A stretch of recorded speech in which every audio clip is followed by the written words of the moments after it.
This happened to me last summer when I was 22. I wasn't a very outgoing kid at the time. If I ever did anything social, it was because my degenerate friends had somehow dragged me out of the house. This was one of those times. Well, it was supposed to be. My friend Philip invited me to a house party at like 8 p.m. It was pretty spontaneous, but I had nothing going on, so I reluctantly agreed to go with him. I knew he was going to give me crap if I refused. I can't even lie though, the idea of a party, even with strangers, sounded more appealing than being alone. Philip was a few towns over from me, so it made more sense for us to drive separately instead of going together. He gave me the Addy and I was on my way. The literal second I pulled onto the street, Philip bailed at the last minute. Rightfully so, I was super frustrated. How could he bail on me like this? There I was, feeling like a complete idiot outside a stranger's house. Annoyed but determined not to waste the night, I decided to go in. Drove all the way here, I thought. Might as well go inside. I walked up the front steps and knocked on the door. The host, Randy, greeted me warmly. He was instantly likable, charismatic, and friendly without being a douchebag. He introduced me around, and things were actually less awkward than I had anticipated. People were really friendly to me despite not knowing who I was. There were even a few girls I had my eyes on. I decided to enjoy the party and hit the booze. Hard. It was getting pretty late, but the party was still raging. Admittedly, I might have overdone it with the drinking. At one point, I was so nauseous and dizzy that I needed a break. It must have been close to 2 a.m. at that point. I went upstairs to look for a bathroom, but they were all occupied. The house was deceptively big. Granted, it was probably the alcohol, but I was literally getting lost stumbling through the maze of hallways up there. After making it to the top floor, I found a door leading to what seemed like an attic or storage room. Desperate for privacy, I figured it was as good a place as any to pull myself together. I groped around blindly for the light switch, but there was none. This was definitely an attic or something, as there was also dust everywhere. There was a window in the far corner which I opened, allowing the cool night breeze to wash over me. There was a solid minute there where I was seriously considering throwing up onto the roof. The breeze somewhat cured my nausea though, so I just kept my head hung out of the window. It was dark outside, and the quiet was a refreshing contrast to the boisterous chaos downstairs. Sometimes all you need to restore your state of mind is a gentle breeze and some peace and quiet. Just as I was about to close the window and head back, I heard a faint noise. Footsteps on the roof shingles. That didn't make any sense though. Was I going crazy? Curious, I climbed out onto the roof. In all honesty, there was probably a 0% chance I would have done that if I had been sober. I slowly stood up and looked around. In the moonlight, I saw something terrifying. There were 2 masked figures with bags emerging from another window. It dawned on me. Randy's house was being robbed. I started panicking.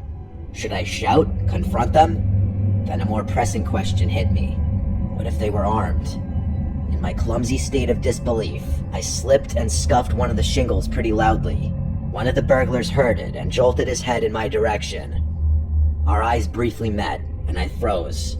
He nudged his partner, and the 2 of them quickly started making their way across the roof. Adrenaline surged through me. I couldn't let them get away. Randy had been so welcoming, and I felt a surge of loyalty. I decided to act. I quietly followed the burglars across the roof, keeping a safe distance. They headed towards a sloping part of the roof for an easier escape. As they climbed down, I pulled out my phone to dial 911, but fumbled in my drunken state, dropping it. The phone clattered loudly, and the burglars turned sharply. "Who's there?" one of them hissed. Heart pounding, I ducked and scanned my surroundings, spotting a loose roof shingle. Without thinking, I grabbed it and hurled it towards them. It missed, but the noise startled them, causing one to lose his footing. He tumbled down the roof, crashing into the gutter before falling to the ground. The other burglar, now panicked, leaped to a neighboring tree and scrambled down. I rushed to the edge of the roof and saw the fallen burglar, groaning on the ground. I needed to alert everyone. As I turned to head back, I heard sirens. Someone else must have called the cops. I stumbled back into the attic room and made my way downstairs, trying to appear calm. The party was still in full swing, oblivious to the drama outside. I found Randy laughing and chatting with guests. "Randy, you need to call the police. There's been a robbery. I saw the burglars on the roof," I said. Randy's face turned from amusement to shock. "Are you serious?" he said. As he hurried to make the call, I explained what happened.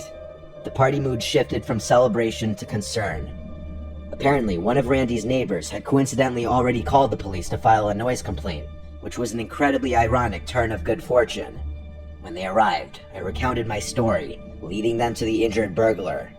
The man was arrested, but his partner had fled. The party ended abruptly. People started scattering, and the lights got flipped on. I tried my best to act sober, but even after all that happened, I was still stumbling a bit.